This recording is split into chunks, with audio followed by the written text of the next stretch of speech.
जी अस्सलाम वालेकुम, क्या हाल है? सब लोग खैरियत से हैं। जनरल फैज़ हमीद साहब को सजा सुना दी गई और आज से उनकी सजा का आगाज भी हो गया। 14 साल कैद व मुशक्कत है। आपको याद होगा कि जनरल फैज़ हमीद साहब की सजा से मुतल्लिक सबसे पहले खबर हमने दी थी और पूरी डिटेल के साथ दी थी कि कितना अरसा ये केस चलता रहा और इस केस के अंदर कितनी वेरिएशंस आई और फिर अब ये सजा हो चुकी है और अब सजा जो किसी वक्त भी अनाउंस कर दी जाएगी। बल्कि अगर आपको याद हो तो हमने दिसंबर का महीना बताया था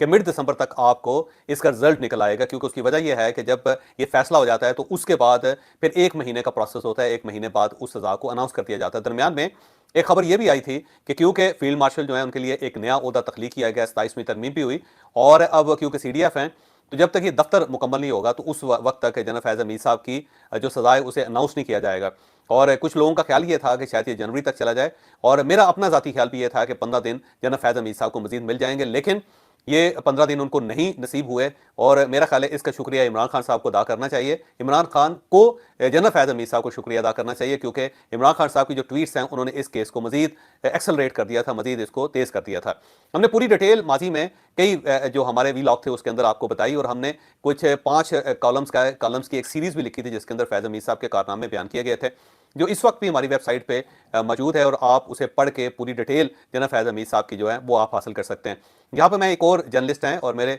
नौजवान जर्नलिस्ट साथी हैं, मैं उनको अप्रिशिएट करना चाहता हूँ और उनका जो क्रेडिट है उनको भी देना चाहता हूँ। फ़खर दुरानी साहब जिनका ताल्लुक जंग ग्रुप के साथ है, उन्होंने भी ये खबर बड़ी डिटेल के साथ दी थी और मैं जब मुझ तक ये खबर पहुंची और मैंने जब इसके बारे में वीलॉग करने शुरू किए तो मैंने देखा कि फ़खर दुरानी साहब जो हैं उनके पास भी इंफॉर्मेशन मुकम्मल है, बल्कि वो ज़्यादा डिटेल के साथ है। तो एक मैं फ़खर दुरानी साहब का जिक्र करना चाहता हूँ कि उन्होंने वाकई ही इस सारे केस को बड़ा थॉरोली स्टडी किया था। तो दुरानी साहब आपको मुबारक हो, आपकी खबर दुरुस्त साबित हुई। उसके साथ साथ हम आपको इन्फॉर्म करते रहे कि इस सारे मामले के अंदर जो है वो क्या क्या ट्विस्ट आ रहे हैं। बहरहाल आज एक प्रेस रिलीज जारी की गई DGI-SPR की तरफ से और उसके अंदर ये जिक्र किया गया कि 15 माह ये केस चला है। ये ध्यान में रखें कि ये केस पाकिस्तान और इंडिया की हिस्ट्री का सबसे लंबा केस है। आज तक किसी का इतना लंबा कोर्ट मार्शल नहीं हुआ जितना जनरल फैज़ हमीद साहब का हुआ है। तो जनरल फैज़ हमीद साहब का जो केस है वो 15 महीने जेर समात रहा और इसमें तकरीबन 840 सफ़ात का ये फैसला या फिर गवाहियां लिखी गई, पूरी डिटेल लिखी गई और गवाहों को भी बुलाया गया और फिर गवाहों से गवाही भी ली गई। लेकिन अनफॉर्चुनेटली एक चीज़ जिसका एतराफ़ करना पड़ेगा कि जनरल फैज़ हमीद साहब को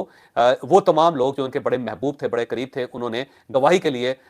हामी नहीं भरी। सिर्फ 3 लोग उनके पास आए गवाही देने के लिए और लेकिन उनकी गवाही भी कोई इतनी ठोस नहीं थी कि जिसकी बुनियाद पे जनरल फैज़ हमीद साहब को रिलीफ मिल सकता। बहरहाल अब जनरल फैज़ हमीद साहब के लिए जो आज प्रेस रिलीज जारी हुई उसके अंदर कुछ चीज़ों का जिक्र है जो मैं आपके सामने रखता जाता हूँ। एक तो 4 चार्जेस उनके ऊपर लगे जिसपे उन्हें 14 साल कैद ब मुशक्कत की सजा हुई। पहला जो चार्ज उनके पास साथ था वो था सियासी मुदाखलत के। उन्होंने सियासी मामलात के अंदर जो मुदाखलत की वो इनकी डोमेन नहीं थी, यानी कि वो ये नहीं कर सकते थे अपनी इस ड्यूटी के अंदर, लेकिन उन्होंने अपनी क्रीज से बाहर निकल के सियासी मुदाखलत की। दूसरा इनके ऊपर जो एक एतराज़ या चार्ज है वो ये है कि इन्होंने ऑफिसर सीक्रेट एक्ट की खिलाफवर्जी की है, जो ज़ाहिर इन्होंने हल्फ उठाया हुआ है कि ये कोई सीक्रेसी जो उसको आउट नहीं करेंगे और इनकी सीक्रेसी आउट होने की वजह से पाकिस्तान की सलामती और इंटरेस्ट को नुकसान हुआ। ये इनके ऊपर दूसरा चार्ज है। और तीसरा चार्ज ये है कि मिस यूज़ ऑफ अथॉरिटी है, यानी इन्होंने अपनी अथॉरिटी को मिस यूज़ किया और उससे और साथ साथ गवर्नमेंट के वसाइल को भी इन्होंने इस्तेमाल किया जो ज़ाहिर इनके पास इसका मैंडेट नहीं था। और चौथा इनके ऊपर जो एतराज़ है वो ये है कि इन्होंने आम आदमियों का नुकसान किया, जिसमें मेरा ख्याल है जो टॉप सिटी के मालिक हैं इन्होंने अपनी जो अथॉरिटी को मिस यूज़ करके उनका जो नुकसान किया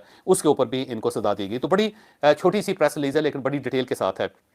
इसके अंदर यह भी जिक्र किया गया कि इनको पूरा मौका दिया था कि अपना केस लड़ सकते हैं और उन्होंने अपना केस अपनी पूरी स्पिरिट के साथ और अपने तमाम अख्तियारात जो उनको दिए गए थे उसके मुताबिक लड़ा। और साथ साथ ये भी इस प्रेस रिलीज में बताया गया कि इनके पास अपील का हक है और ये अपील कर सकते हैं। मेरी जाती अभी इंफॉर्मेशन ये है कि जनरल फैज़ हमीद साहब और उनकी फैमिली ने अपील करने का फैसला कर लिया है। ये सबसे पहले इस्लामाबाद हाई कोर्ट में अपील करेंगे और उसके बाद फिर सुप्रीम कोर्ट ऑफ पाकिस्तान तक जाने का फैसला इनकी फैमिली ने कर लिया है। तो अब जनरल फैज़ हमीद साहब जो हैं उनके जो वकला हैं वो आगे बढ़ेंगे और वकला के लिए अब ये नए वकील का बंदोबस्त करेंगे, क्योंकि उससे पहले जो वकील हैं उनसे अब इनकी फैमिली बहुत ज़्यादा मुतमईन नहीं है। इनका ख्याल ये था कि वो बहुत अनथक किस्म की मेहनत करेंगे, लेकिन क्योंकि जब ये केस चलता रहा तो उनकी कारकर्दगी बहुत अच्छी नहीं थी बकौल इनकी फैमिली के, तो अब ये अपना वकील बदलना चाह रहे हैं। तो मुझे लगता है कि ये कोई बहुत ही धांसू किस्म का वकील जो सुप्रीम कोर्ट ऑफ पाकिस्तान का वकील है उसकी खिदमत हासिल करेंगे और उसके लिए बाकायदा फीस का बंदोबस्त भी इनकी फैमिली कर रही है। तो बहुत अच्छे वकला का जो पैनल है उसको इसके लिए एंगेज किया जाएगा और फिर इस्लामाबाद हाई कोर्ट में और उसके बाद supreme court of Pakistan general Faiz Hamid साहब की जो फैमिली है वो जाएगी, वो अपना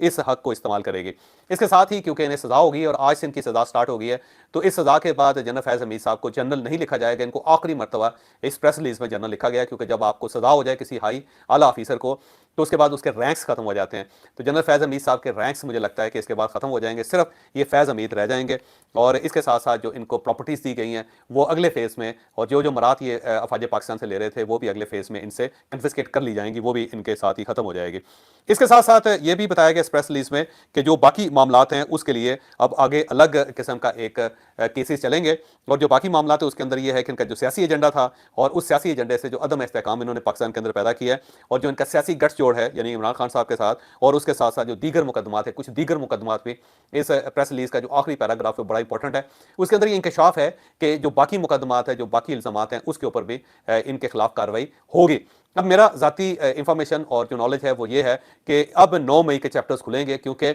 बहुत सारे ऐसे लोग हैं पाकिस्तान तहरीक इंसाफ के जो एतराफ़ कर चुके हैं कि जनरल फैज़ हमीद साहब इस सारे जो इशू था उसके आर्किटेक्ट थे। इन्होंने ये सारा डिज़ाइन किया था, इन्होंने ही इंफॉर्मेशन दी थी कि कौन कौन से सेंसिटिव पोर्शंस हैं जहां से अफवाज पाकिस्तान के ऊपर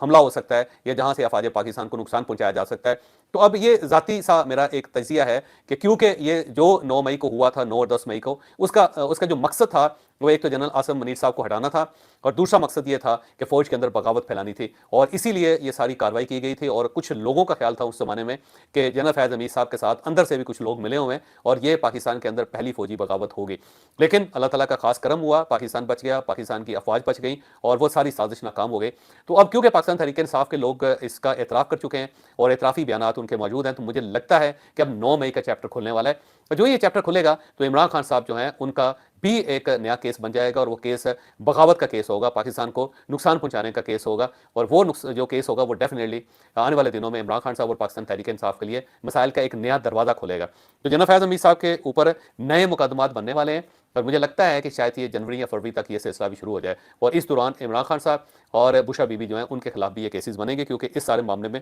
बुशरा बीबी की इन्वॉल्वमेंट भी थी। अब एक और जो सवाल है वो ये है कि क्या इन्हें अडयाला जेल भेजा जाएगा, क्योंकि जो अफवाज पाकिस्तान का प्रोसीजर है उसके मुताबिक अगर किसी अफसर को या जवान को सजा हो जाए और वो सजा अगर 89 दिनों की हो तो फिर उन्हें क्वार्टर गार्ड रखा जाता है, यानी कि अफवाज पाकिस्तान के पास रखा जाता है और वहीं पे उनको बंद रखा जाता है, और फिर 89 दिनों के बाद उनको 89 दिनों के बाद उनको रिहा कर दिया जाता है। लेकिन अगर ये सजा 90 दिन हो जाए तो फिर इन्हें जेल शिफ्ट किया जाता है, ख्वाह वो अफसर हो या फिर वो लोअर रैंक का जवान हो। उसे फिर वहाँ से अफवाज पाकिस्तान इसे आम सिविलियन इदारों के हवाले कर देती है और उसके बाद उसे जेल भिजवा दिया जाता है। अब क्योंकि ये पहले पाकिस्तान के DGI ही हैं जिन्हें ये सजा दी गई है और इस रैंक का पहला अफसर है जो ज़ाहिर है अब इदारों के पास भी आया और कोर्ट मार्शल भी हुआ, तो मुझे लगता है कि इन्हें अडयाला जेल नहीं भेजा जाएगा, क्योंकि वहाँ पे इमरान खान साहब हैं और पाकिस्तान तहरीक इंसाफ के और लोग भी हैं। तो अफवाज पाकिस्तान नहीं चाहेगी कि जनरल फैज़ हमीद साहब जो हैं वो थोड़े से फासले पे हो या वो सिविलियन कस्टडी में हो। तो मुझे लगता है कि इन्हें कंटोनमेंट के किसी घर में सब जेल डिक्लेयर करके उस घर को वहाँ रखा जाएगा, या फिर किसी कमरे को सब जेल डिक्लेयर करके उन्हें वहाँ पे रखा जाएगा। तो अब आने वाले दिनों में मुझे लगता है कि ये जनरल फैज़ हमीद साहब जो हैं उनके लिए बहुत अच्छे